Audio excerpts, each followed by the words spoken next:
Everybody, my name is Ed. Okay, it's going to be a late video for new comics. Um,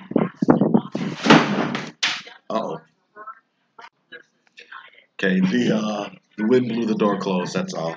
Okay, so some of these comics I've read, some of them haven't. These are all things I've bought over the last couple of weeks, and we'll just jump into it.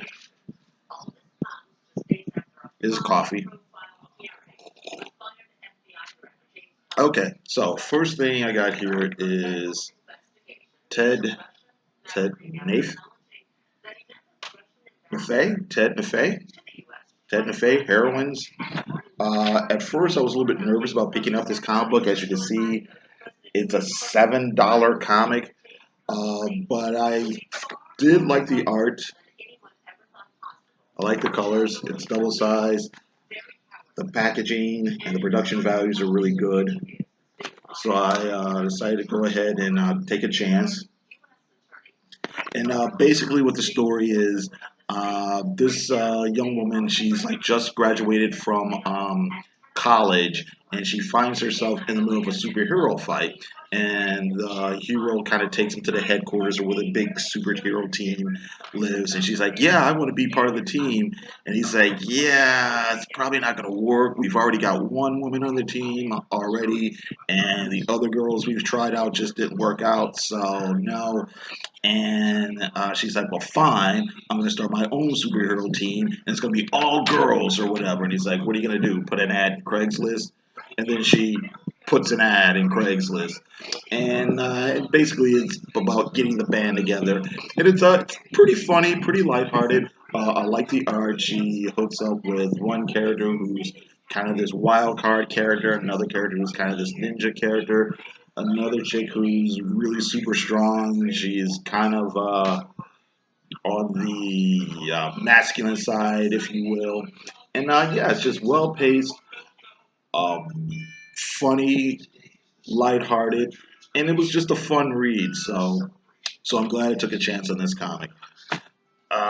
Next, Green Arrow, number 23. I did read this. Hmm, I think I kind of spoke about it before. This comic book deals a lot with like social issues and things like that. It's not as good as it could be.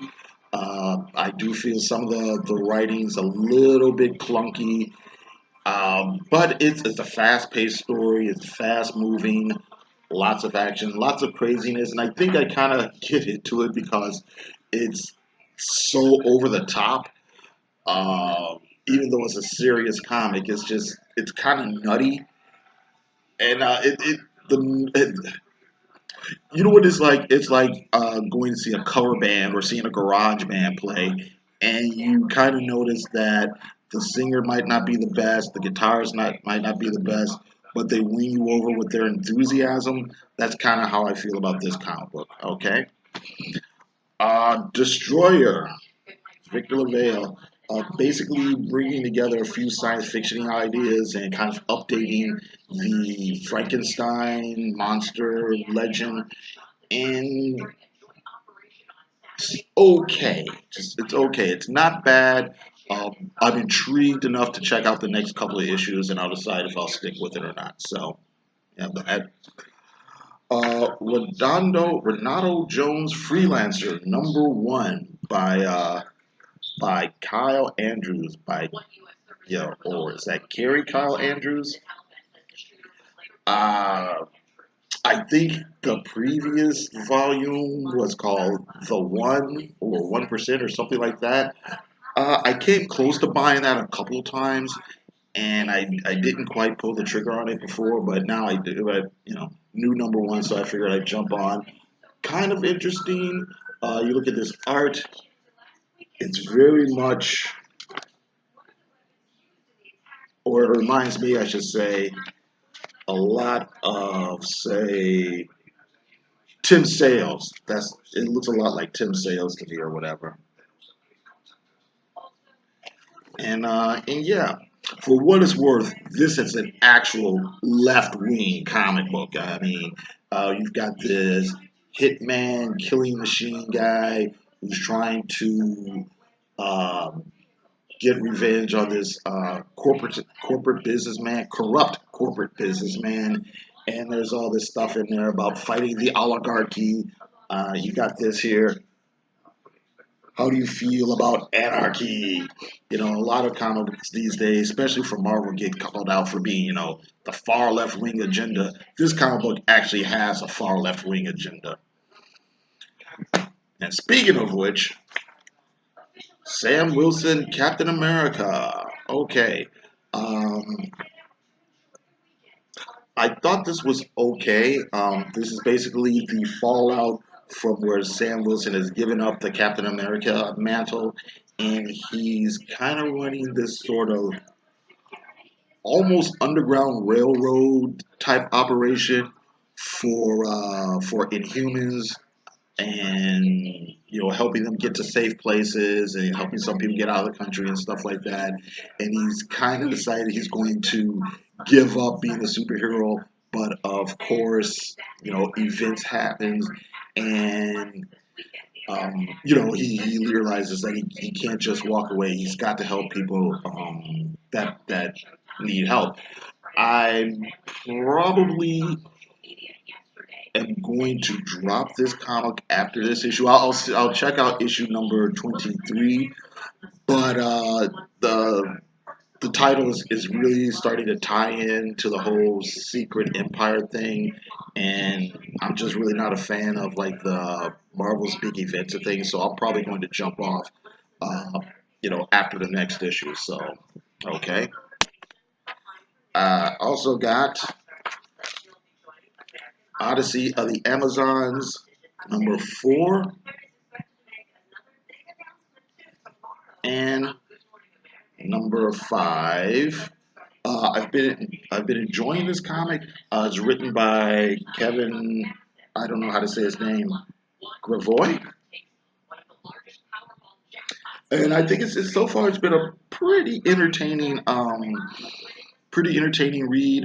I think I explained before in another video. Basically, the concept is the Amazons are going out from the island, and they are recruiting other women and meeting other people from around the world. And it's a real interesting blend of various mythologies. You've got the Greek Roman myths, you've got the Norse gods in there, you've got other legends and things going on. And it's an interesting thing to see how all these different characters and all these different ideologies kind of mix and match and meet, and it actually kind of works. I kind of wish I liked the art a little bit more. It's not bad art. It's just I think it's just more of a subjective, personal style preference thing.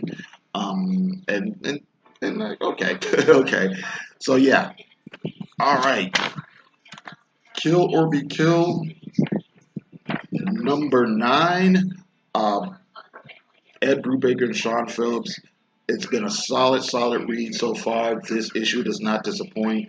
We get a little bit more about how the protagonist has now kind of run afoul of the Russian mob, and he just barely escapes with his life, and we figure out, or we learn how he's able to do that or whatever. But a solid read. I think it's supposed to go on for a long while. I'm not so sure how long it could go on with the setup, but really enjoying this. Okay. All right, and next I'll just show you some of the comic books I bought this week. I haven't read any of these yet. So Noble #2, Hawkeye #7, Green Arrow 24. I know I've mentioned before, but I'm really digging all of these Mike Grell covers. Deathstroke 20.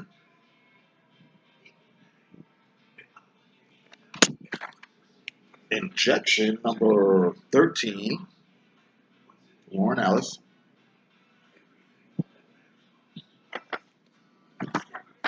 Stray Bullets 24.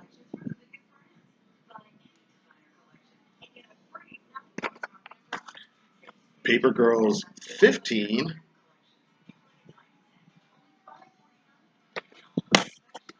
Divided States of Hysteria by Howard Chaykin, #1.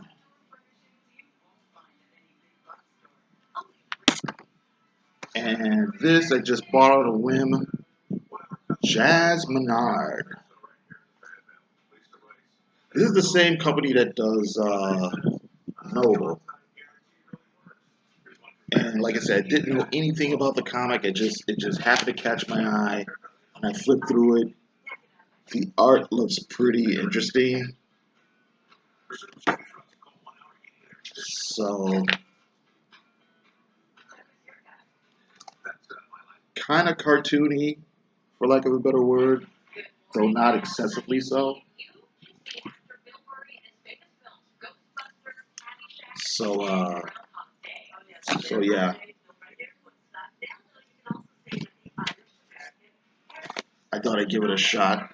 Okay, so yeah, that's it. I gotta thank you very much for watching. You guys have a great day.